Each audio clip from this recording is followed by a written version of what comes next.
Hello বন্ধুরা, আমি চন্দন।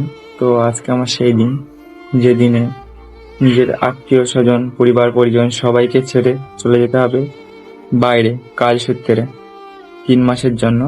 তো 3 মাসের জন্য, 3 মাসটা খুব, সবার কাছে 3 মাসটা কমন ব্যাপার হলেও সময় আমার কাছে কিন্তু অনেক বড় লাগছে। কারণ আমি ছোটবেলা থেকে মানে বাড়ি, মা বাবা, কাউকে ছেড়ে খুব একটা বাইরে থাকতে পারি না, আমার অভ্যাস নেই। যেহেতু 3 মাসটা কিন্তু আমার কাছে অনেক মাসের সমানই লাগছে। যেহেতু কাজ যাওয়ার আগে কিন্তু অনেক আনন্দ হয় আমাদের, যে এই দিনে কাজ যাবো, এই দিনে বেরিয়ে যাবো বাড়ি থেকে, মানে কাজ যাবো, কাজ করব। ছেলে যখন হয়েছে কাজ তো করে খেতেই হবে, তাই না? পয়সা তো ইনকাম করতেই হবে। তো যাওয়ার আগে অনেক আনন্দ হয়, কিন্তু এই যে যাওয়ার যে মুহূর্তটা, যে দিনটা, যে সময়টা, সেটা যে কতটা কষ্ট করে সে একমাত্র যারাই যায়, কি যারা বোঝে তারাই জানে। তো যাই হোক, মনটা আজকে খুব ভালো নেই, এইটুকু বলে শেষ করলাম।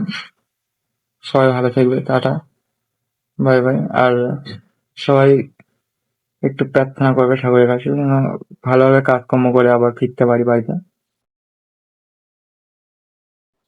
শুভ দুপুর।